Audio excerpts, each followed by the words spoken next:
6. Celine Nasarda had not known what to make of the pale, dark-haired figure when she had first decided to have Pult approach him in the Black Ram. It felt right to seek the necromancer's skills, despite a childhood in which the Zakarim Church had played a significant role. Perhaps her choice had also been in part due to her gift, or curse, as she sometimes thought it. Or perhaps when she had looked into his gray eyes, the noblewoman had recognized the man within. Rumor and legend made the necromancers vile, disturbed scavengers of the grave, spellcasters in league with evil. That had not been what Celine had seen inside Zael. She had, in point of fact, seen something akin to what she noted in her own mirror. A silent determination to do what had to be done, no matter what the consequence to oneself. And now, Zael had nearly died because of her. He lay in the bed she set aside for him. For the first time, he had made use of it. Fearful to leave him alone in the crypt while she ran for help, Celine had dragged him up the steps as best she could. Only when he had been safely out had she gone for Sardak. With her brother's aid, they had brought him back to the room. Celine's hand still shook. She witnessed Pult's death over and over in her mind. He had served her loyally even before her marriage to Rio Radon, and had not hesitated to protect the necromancer. That last surprised her, but perhaps Pult had believed Zael the best chance for her survival. It shamed her that there was nothing of the man left to bury. The Wrathmanian's last spell had destroyed what little the Wraith had not, but she knew that Pult had never been one for ceremony. He would have liked Zael's using him as the weapon that had destroyed his slayer. An unusually subdued Sardak had offered to summon servants to help her, but Celine knew that none of them would come near the necromancer. Fortunately, she had never been as delicate as some of her counterparts, and in fact knew something of aiding the injured from having had to help her brother after some of his more elaborate drinking bouts. And if her own skills proved too limited, she had evidently had the aid of the late Humbart Wessel upon which to call. "Gently there, gently there," abomished the skull as she peeled away what remained of Zael's cloak and shirt. "You brought some good strong whiskey for those wounds, I hope."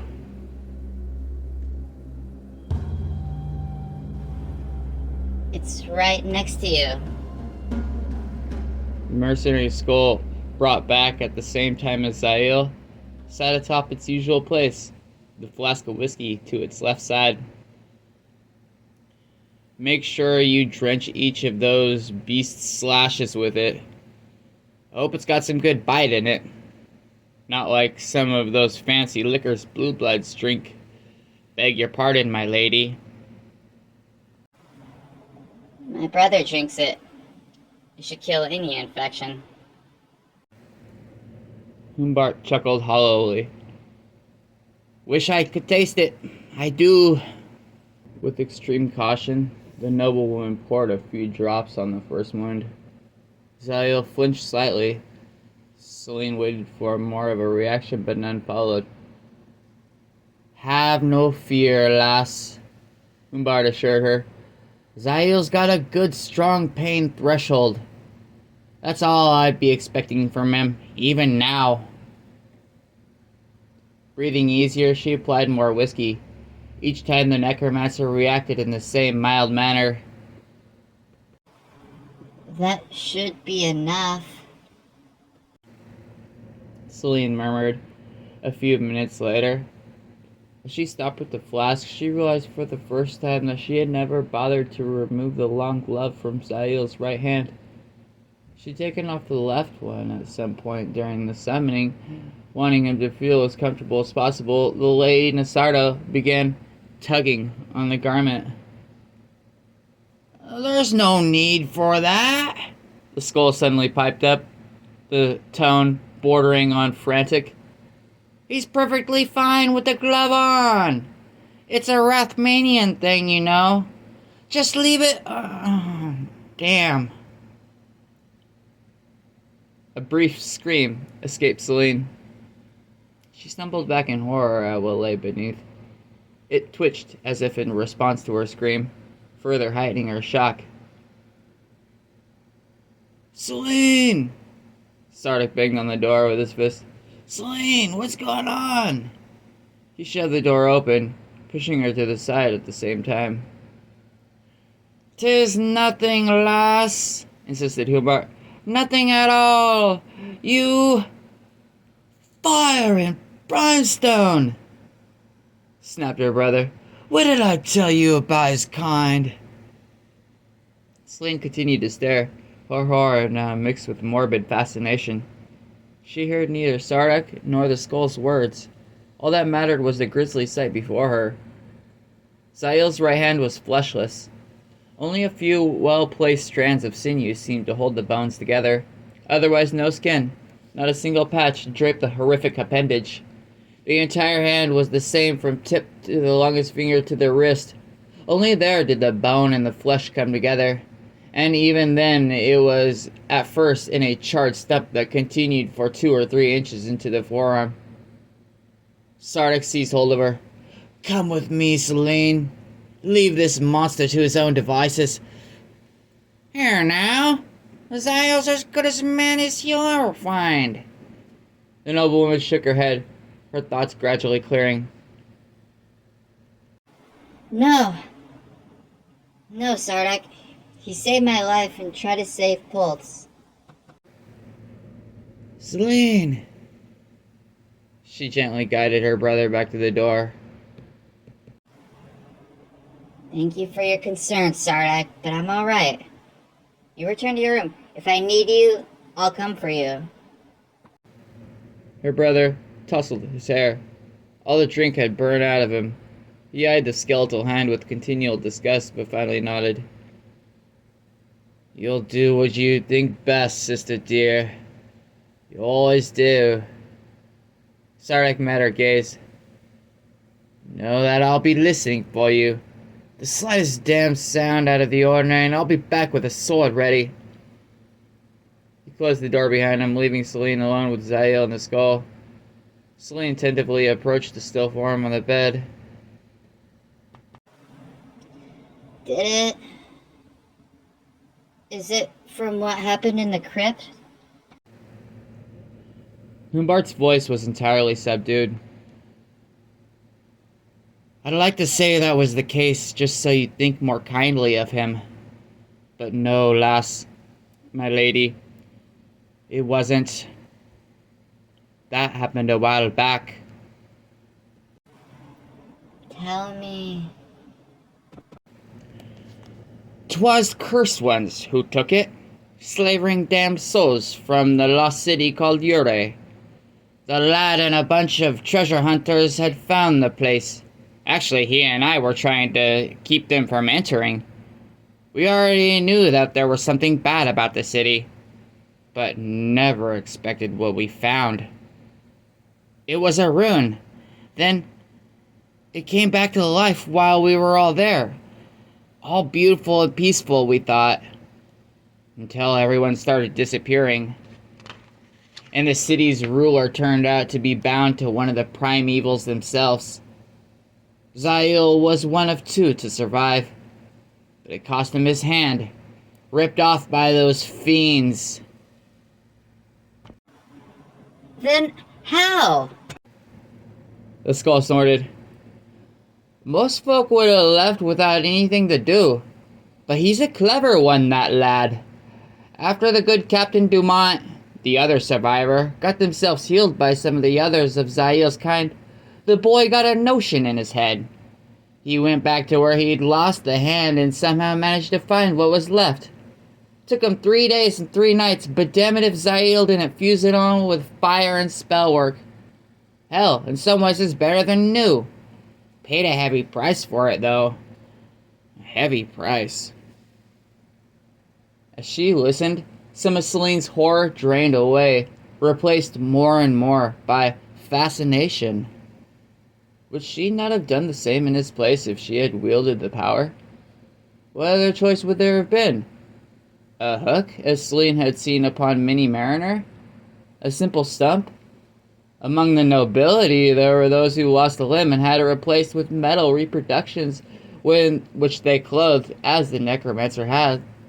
The Lady Nasardo had no doubt that many of them would have paid well for work such as Zael had performed, even likely had shown it off, despite the doctrines of the Zakarum about such magic. She leaned forward and gently removed the rest of the glove.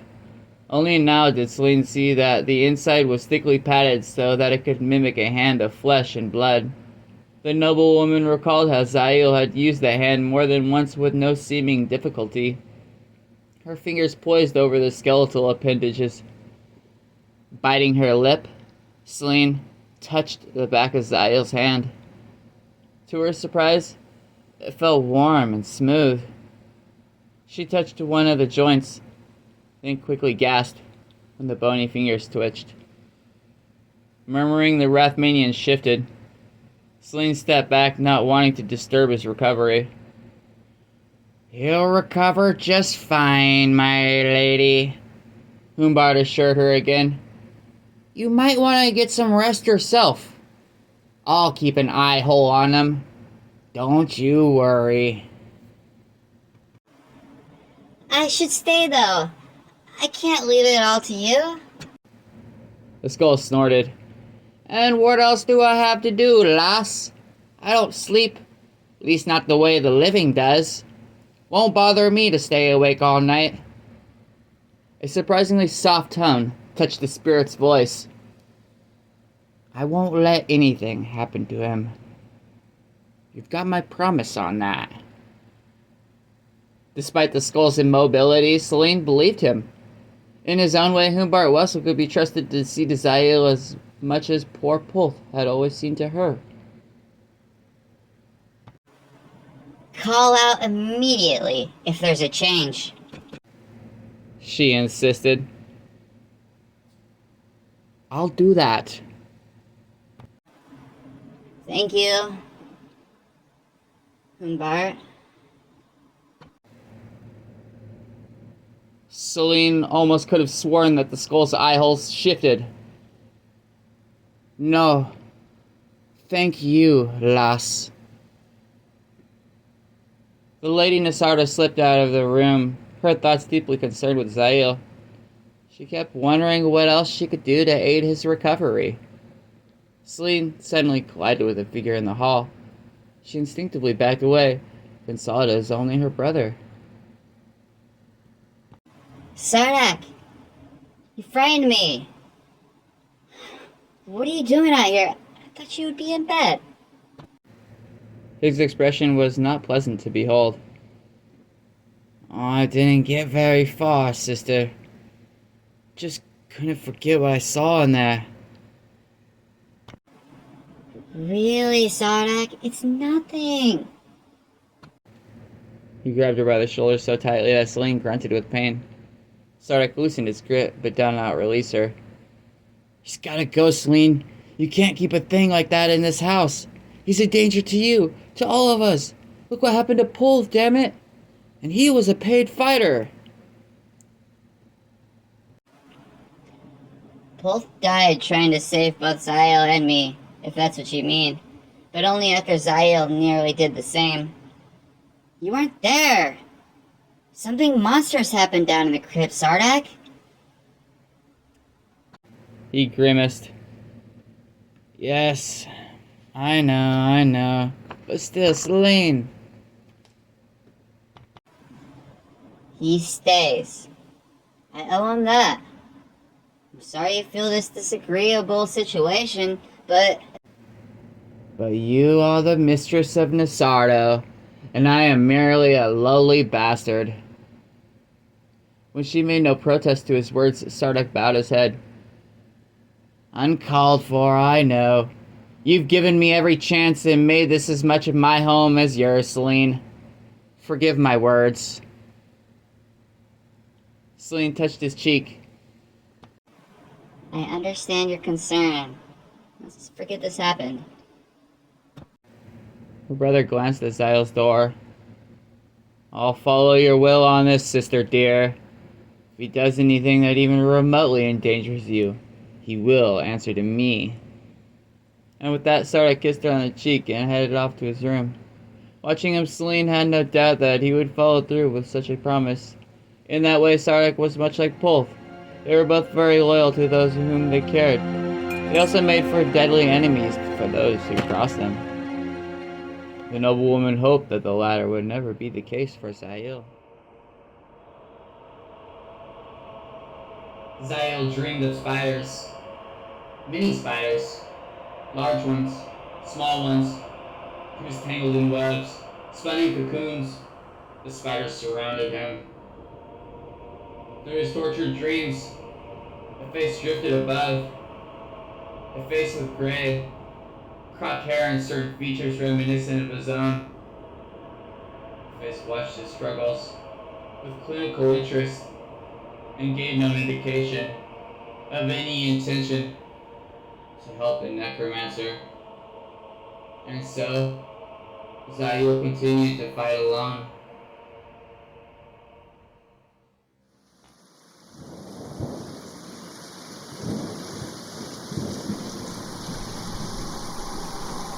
The storm raged unabated through the morning and afternoon, letting up only slightly as the night again neared. Celine spent her waking hours mainly in watching over the Rathmanian's prone form.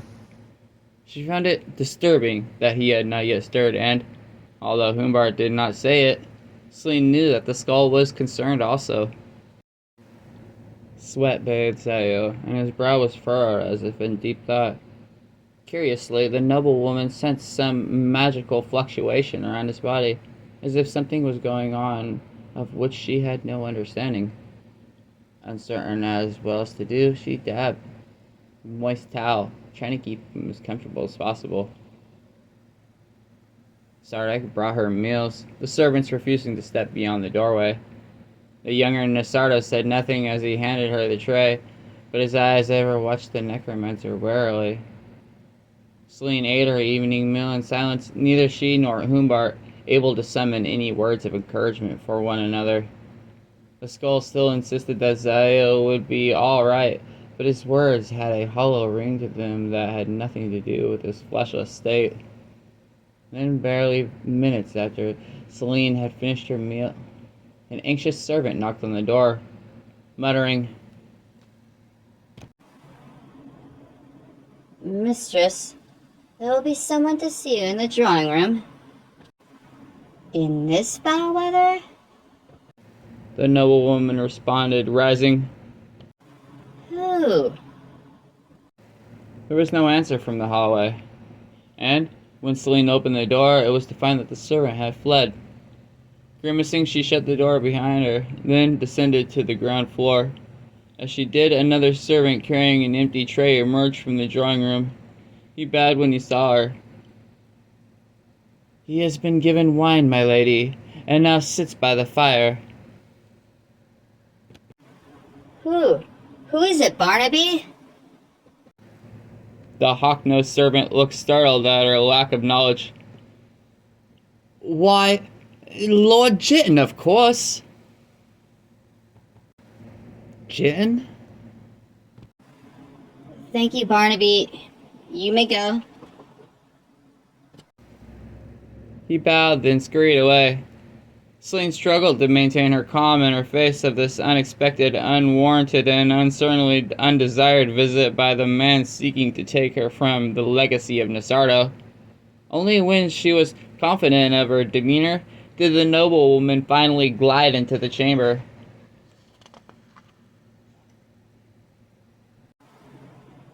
My Lord Jitton! Celine called. To what do I owe the honor of your visit on this of all nights? Wine goblet in one hand, Aldrich Jitton rose from the chair as if he and not the woman before him was the host. The noble might have cut a dashing figure, but there was something about his mismatched eyes in his mouth that ever put Celine off. The former constantly shifted gaze, almost as if Jitten suspected enemies hiding in the shadows of the room. The latter, meanwhile, curled upward in what she thought a rather hungry turn, reminding her of a famished wolf. My dear Celine, He returned, raising the goblet. I drink to your flawless beauty. Even under the best of circumstances, she would have found nothing to appreciate in such flowery talk from him. Still, the lady Nasardo curtsied politely. Despite the foul weather, Aldrich's clothes and hair were both dry and impeccable, which meant that his servants had shielded him all the way to the door. Celine surreptitiously looked for his cloak, but did not see it. It was a pity it had been on hand. It would have given her the opportunity to further shorten what he looked to be a very uncomfortable encounter.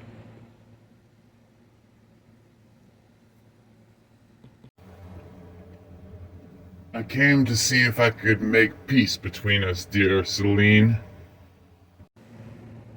Lord Jitten finally answered.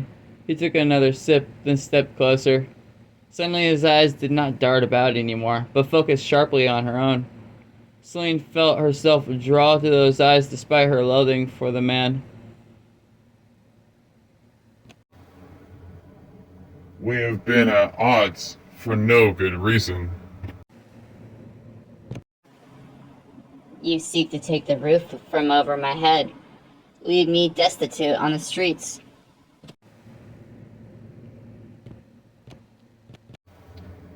Hardly that. Aldrich leaned closer, his eyes all the noble woman could see.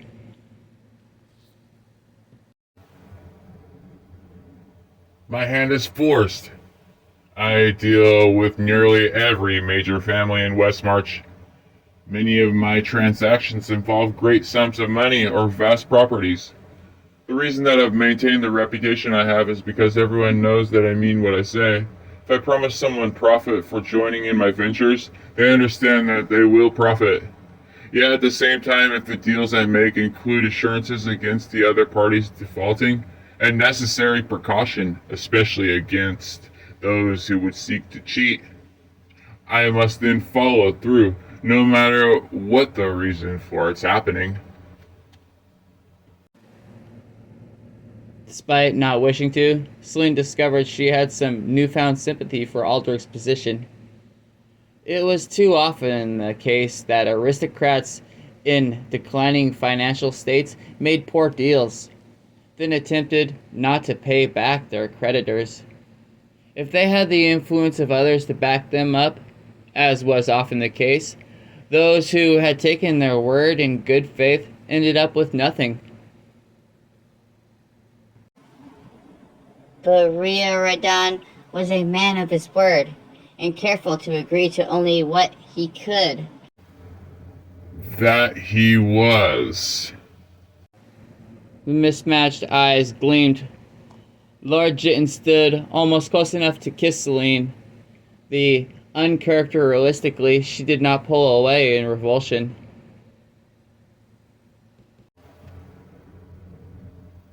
But he never got a chance to fulfill his part of the deal, which he most certainly would have if not for his untimely death.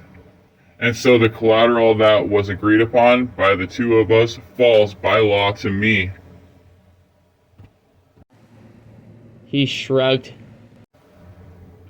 If I don't take it, my dear, I will be cheated by every other person with whom I do business, and I'll be ruined within a year. Then I'll be the one with no roof over my head. You wouldn't want that, would you? She could not tear her eyes away from his. No, I wouldn't. I wouldn't. Then you should consider my proposal, Celine. As Lady Jitten, you'll retain the legacy of your family, and also have all of my own line offers. A transaction of mutual benefit. He touched her chin as if to kiss her. Mutual. Without warning, Zael's face suddenly materialized in her thoughts. Celine jerked away from Aldrich.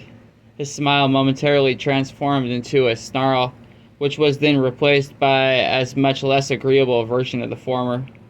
For some reason, Celine felt an urgent need to return to the necromancer's quarters. Lord Jitten, noting her sudden anxiety, asked, Are you ill? Can I be of any service? No. Thank you. No, I'm sorry, Aldrich, but I must again decline your offer.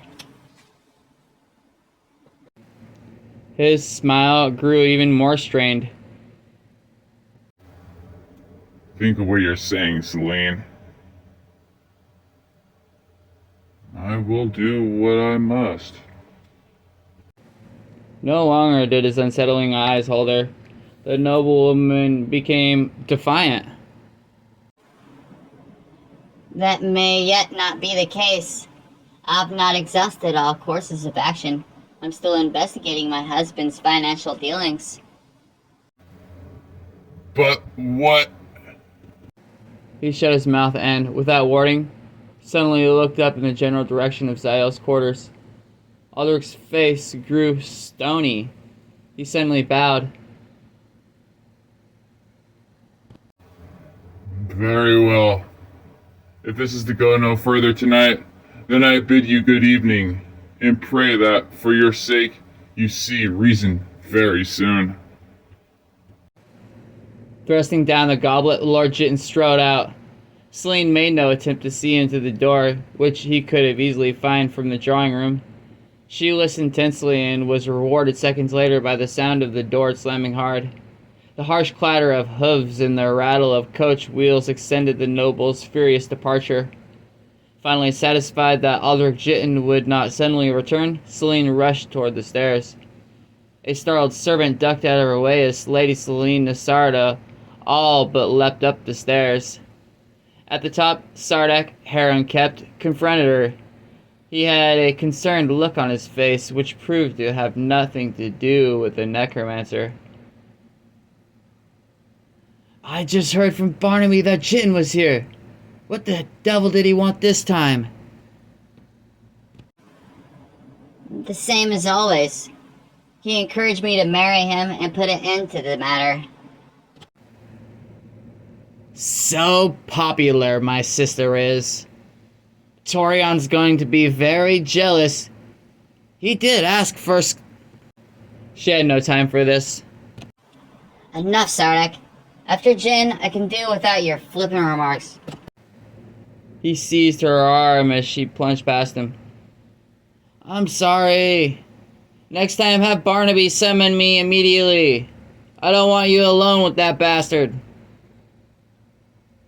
Celine almost told him that she could handle Aldrich Jitten quite easily. Thank you very much. But then recalled how she had come close to acquiescing to his demands. He'd even nearly kissed her. I'll remember. She answered softly, with a smile. The noblewoman added, Thank you for worrying. It's what I do best, besides drinking. He noted the direction in which his sister had been turning. Back to him? Yes. The urgency continued to push her. I have to go. Better that one than Jitten for company anyway, muttered Sardak reluctantly. You will call me when you need me, right? Yes, Sardak, I will, I promise.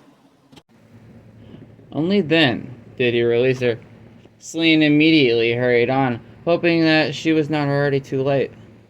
But when she swung open the door, it was to find everything as it had been before. Zael lay motionless on the bed, still sweating despite the cool air of the chamber. Yet the concern would not leave her. What's happened here, Humbart? happened? Despite a lack of features, the skull somehow wore a quizzical expression. Nothing at all, occasionally punctuated by moments of absolute stillness.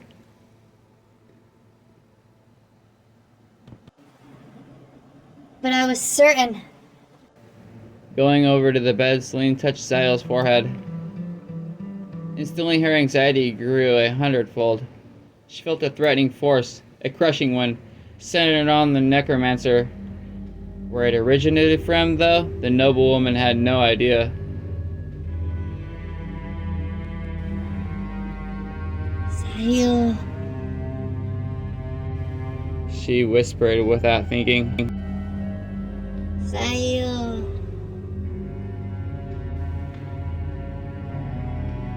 He turned his head toward her and suddenly moaned. He moved, Umbar blurted. By Mount Arya, he moved, finally! The tips of her fingers where she touched his skin felt warm, but not uncomfortably so. His breathing seemed more regular than before, and when Celine moved to wipe the sweat from his brow, it did not immediately grow damp again. Her hopes rose. I think he's... Zael's eyes suddenly opened wide. Caribitis, he blurted. No sooner had the necromancer spoken than his eyes shut again and his head tipped to the side. Celine gasped, fearing that he had died. But when she looked closely, the noblewoman saw that Zael merely slept, and slept peacefully. Caribitis? Growled the skull. Now, what the bloody blazes does that mean?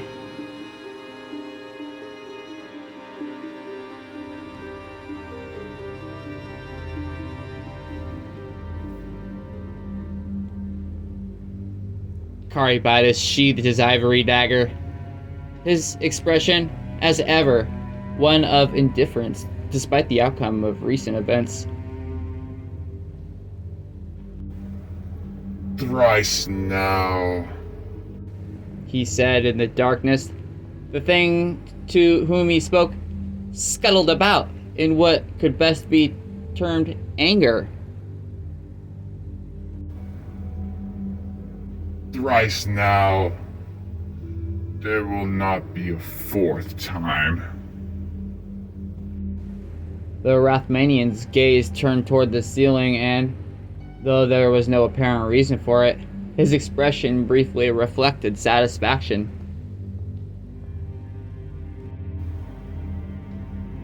Rest easy, little one. Things still go according to the needs of the balance. We know the impediment to success. We know now that his name is Zael. Caribitis stretched out his arm and something large, black, and many-legged leapt upon it. The necromancer scratched its body lovingly. Zael. Of course, it would be him.